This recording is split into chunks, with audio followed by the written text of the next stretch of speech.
it's Dianne from Minerva. I hope you're having a fabulous week. Now today I'm going to share with you one of our Minerva exclusive kit makes. It's for the Trinnie Dress, the Trinnie Woven Dress by Style Arc, and we're also going to be using the Extension Pack today. So we're going to change up the skirt. You could change up the bodice, there's lots you can do with this, and I will explain as we make this dress. Now, because it's a kit make, you'll have everything that you need to get started. That includes all the thread, the notions, the interfacing. You're just ready to begin. So the fabric that we're using today is a Minerva exclusive Eco Vero viscose chalet. This one is Coastal Sands, and this particular shade is Marine. It's a very beautiful shade. Now, when you wash and prepare your fabric, check your sizing with the pattern. Make sure you do this for a perfect fit, and then we're ready to go and begin cutting our pattern pieces together. So let's go and do that now. Here we have the pieces for our dress. So first of all, we have the bodice pieces. So this is the bodice back. You're going to cut two pieces, make a note of your markings. I'm using view A for the bodice. And here we have the front. Now this piece we're going to cut it on the fold and also make a note of your markings. Now the bodice pieces are lined, so you can either self-line them in the same fabric or you can use a contrasting fabric if you wish. So I'm using the same fabric today. So these are two pieces on your pattern that are separate from the main pieces, but these are for the lining. So this one is the back bodice. You're going to cut one main pair, make a note of the markings, and then this is the front bodice lining, and this one is cut on the fold like the main bodice piece. Again, make a note of your markings. Now here we have the skirt pieces. So I'm doing skirt A from the extension pack with the frill. So you need to make sure that you cut the pieces to the marking indicated for the frill. Now here we have the front piece. So this piece is cut on the fold. Make a note of the markings, and I'm also going to be adding pockets, so you need to mark for those as well. And then here we have the back. So we're going to cut two pieces, make a note of the marking, so the marking for the zip and again for the pockets and also for the darts. So here we have the frill piece for skirt A. It's one long piece, but I've folded it in half just to fit it on the table here to show you. So we're going to cut two pieces. The straight grain is this way. Make a note of the markings. Then we have the pockets. You're going to cut two pairs, so 4 pieces in total, and the straight grain is this way. Note these markings here and here. Here we have the collar for view A. You're going to cut 2 in your main pieces of fabric and also interfacing. Note your markings. And then here we have the waist insert for view A. So we're going to cut one main piece and then another piece in lining, so you could either do the same fabric again or you could use a contrasting fabric if you wish, and also a piece in interfacing. Note all your markings. Now we're ready to begin making our dress. So first of all, you want to wind half of your thread onto your machine spool and check that your needle is sharp. Now we're using a size 70 today, and these are included in your kit. Now when we've done that, we're going to take our interfacing and we're going to apply it to all the pieces that need interfacing at this point. So that's ready and prepared. Now let's begin. Now to begin, we're going to take our front and our back bodice pieces, both the main pieces and the lining pieces, and we're going to stitch them together at the shoulder. So this is the front lining and these are the two back lining pieces, and we're going to pin it at the shoulder. We're then going to stitch the shoulder seam in place with a 1 cm seam allowance. And then we're going to repeat this step with the main fabric. Just the shoulders for now, and then press them open and flat.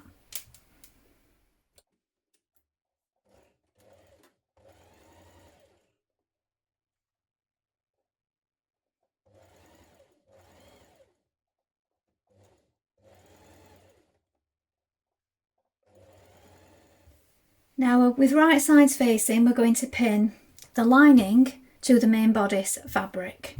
We're going to do this around the armholes. So we're making sure that we line up all our markings and our shoulder points.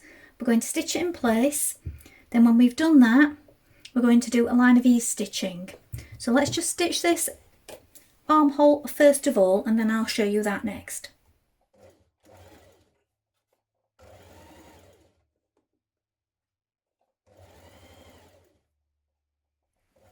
Now open out that seam that you've just created. So where you've joined your armhole, the lining to the main fabric, you have this seam. So if you open it out like this and make sure that the seam is pressed towards the lining part, and what we're going to do, we're going to stitch a couple of millimeters away from that seam all the way along, and then that will just hold the lining to the inside. It will help keep it in place.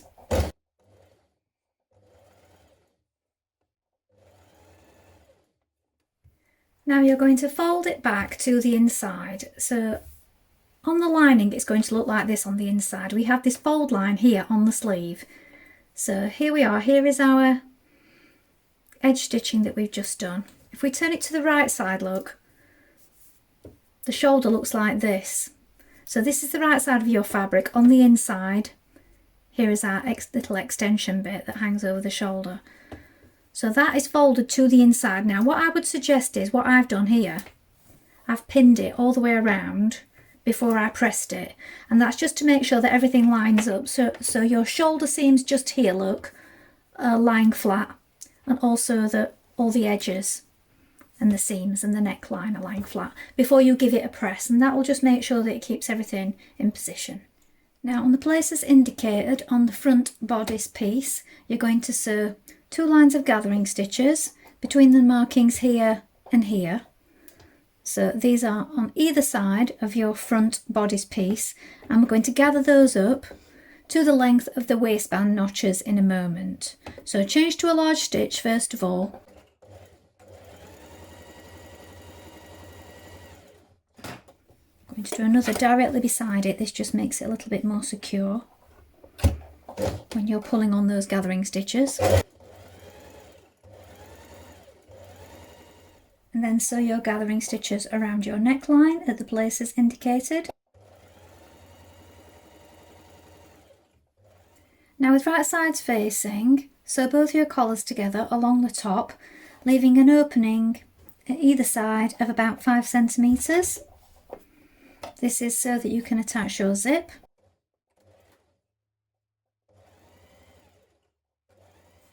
Now open up the seam, press the seam towards the inside, so that's the facing piece, and we're going to understitch it all the way around the collar.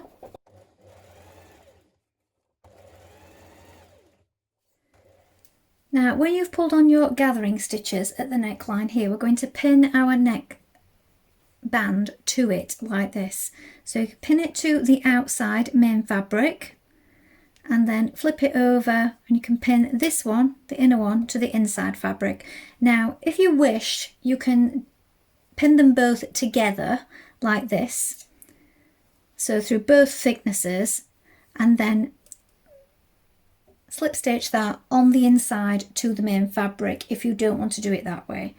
But the way that it's described in the pattern pieces is you do the outside piece first of all, and then this piece, the facing part of the neckband, goes to the lining on the inside and is pinned in the same way. So choose which method works for you. Either way, we're going to leave this section open just here because we need to be able to get to this when we're applying our zip. Make sure that all your markings line up at the appropriate points.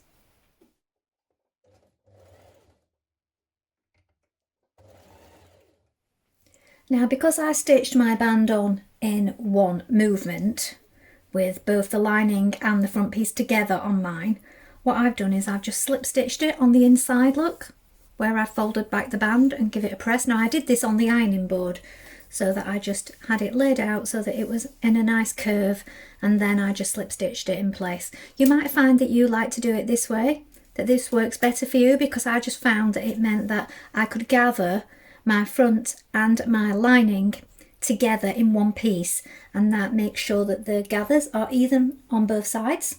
So you might wish to do it like this also, and as you can see, the slip stitching is invisible anyway on the right side. Now open out your lining and your main bodice, and we're going to stitch together the side seams. So we're doing this, look, all in one movement. So I've pinned it all the way across. I've got the lining and the front pieces facing, the back pieces facing like this, and I've lined up my underarm seam here. So we're going to work from the bottom all the way past the underarm seam and down to the other side, and then that will flip down on the inside and all your raw edges will be enclosed. So start at one bottom edge here, stitch with a 1 centimetre seam,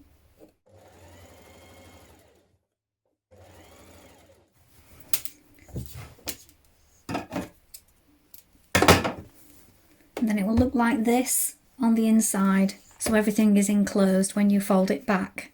Now pin your waistband to the bottom of your bodice, making sure that you pull on your gathering stitches here and here, and line up the centre front point and also the side seams here.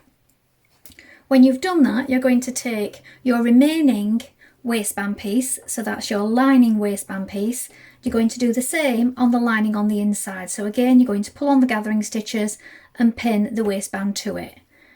So they're both still running free at this point. So do that now and stitch it in place.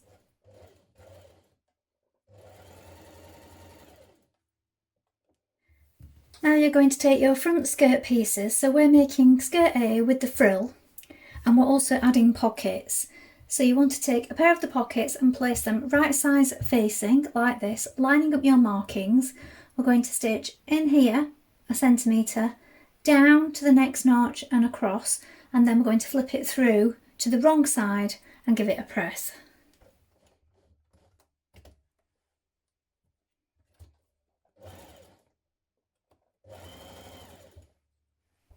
Now fold your pocket to the inside and you're going to stitch down that side of it that you just stitched, just to keep it in place from the right side.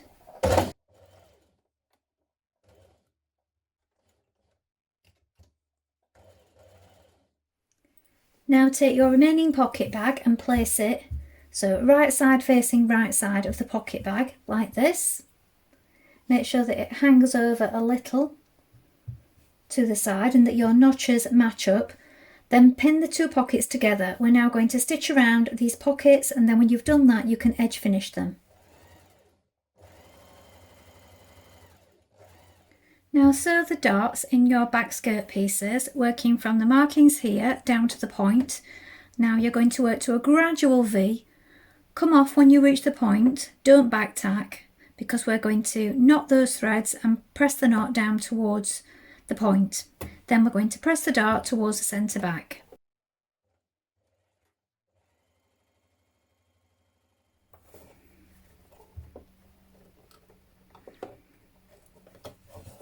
Now pin your back skirt pieces to your front skirt piece, making sure that you catch in the pocket here at the side, but not the opening that you stitched there.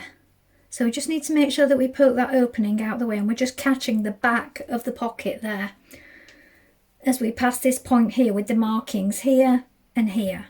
So just make sure that that's nice and neat, and you might want to just pin that layer together and just push that top stitched pocket just out of the way. Pin it all the way down the side, making sure that it's even and that your notches match up. Then we're going to stitch that in place with a 1 centimetre seam, and when we've done that we can edge finish or overlock it.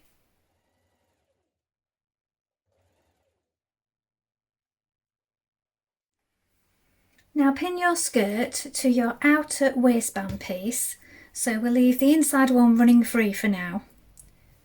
Pin it all the way along, making sure that you line up the side seams and the centre front points. Now we're going to stitch that in place.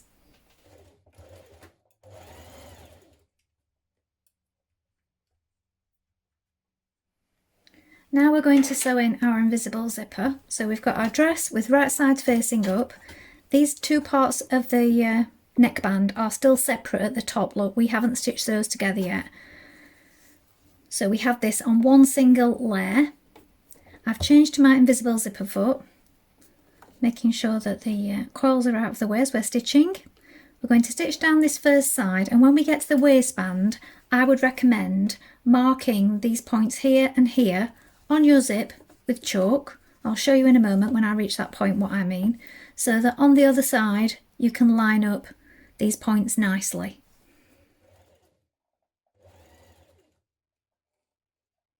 So just make sure your lining piece is out of the way at this point as you sew down your zip.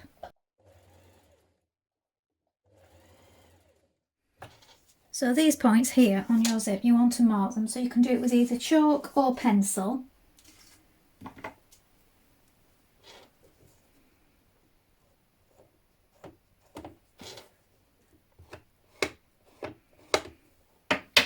And when we're now sewing down the other side of our zip, we make sure that those lines line up with the seams on the other side, and that will keep it nice and straight. Now that you have your zip in place, you can stitch your two top pieces of your band together. So if you just poke them through that little opening there, and then with right sides facing, just finish off that 5 centimetres that you left at the top.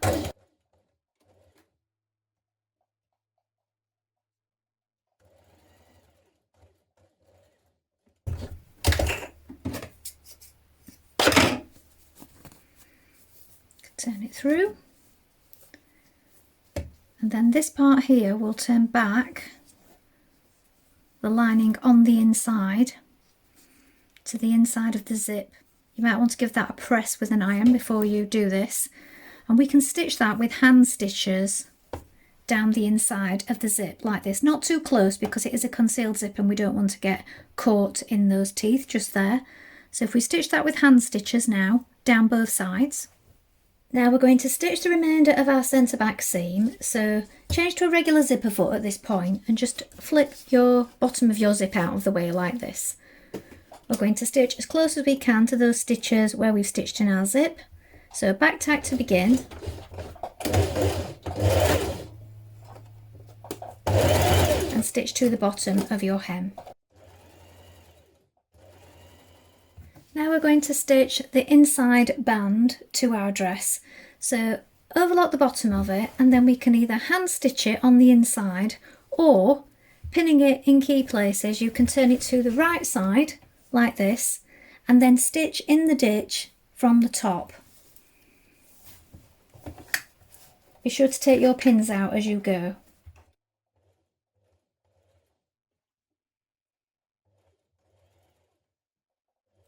Now sew the two short ends of your frills together like this with a 1 centimetre seam.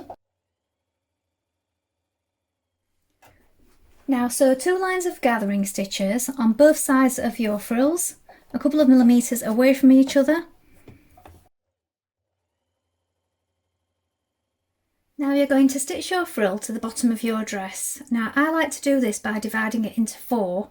So join the side seams and then find the halfway point of the frill and the halfway point of the centre front and the centre back. The centre back is easy because we have this central back seam.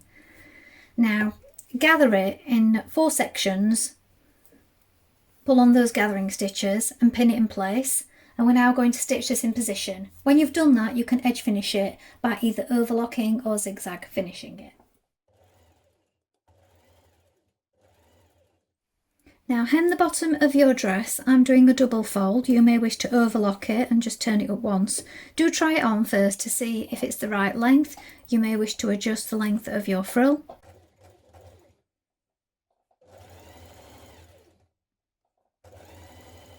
So here is the finished dress.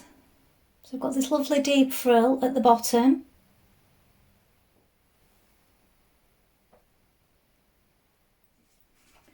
Well, I hope you've enjoyed sewing along with me today. I think this is a fabulous dress and I really love this fabric. Now, there are so many different variations you can make of this dress with the extension pack, so I look forward to seeing what you make. Remember, this is available as a kit, so everything you need to get started is there. You don't need to worry about sourcing anything. Now, if you'd like to get 10% off all your orders for a whole year, you can join the Minerva Craft Club. And also create a free account with us to join in with our wonderful worldwide sewing community. It's a great place to share your hobby and gain some new inspiration. Well, that's all from me for today, but I hope to be back soon with more sewing content for you. But thank you so much for watching today. Bye for now.